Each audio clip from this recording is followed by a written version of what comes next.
এই সমস্ত সৃষ্টির মূলেই তো একটা আনন্দের অন্বেষণ ছিল। একহম বহুশ্যাম, আমি এক, আমি একাকিত্বে আনন্দ পাচ্ছি না, তাই বহু হবার লালসা বা বাসনায় আমি এক থেকে বহু হতে চেয়েছি।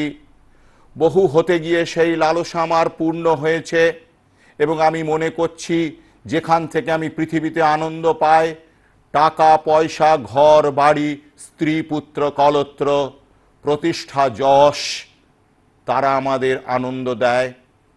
কিন্তু যারা একটু স্থিরভাবে চিন্তা করবেন তারা বুঝতে পারবেন যে এই জিনিসগুলোর মধ্যে যে আনন্দ, সেই আনন্দ আমি ভোগ করতে পারি না। এরা আমার ইনার কনসিয়াসনেসকে যে ইম্পালস বা সিগন্যাল পাঠায়, তাতে আমার অন্তরের আনন্দই উদ্বেলিত হয়ে ওঠে।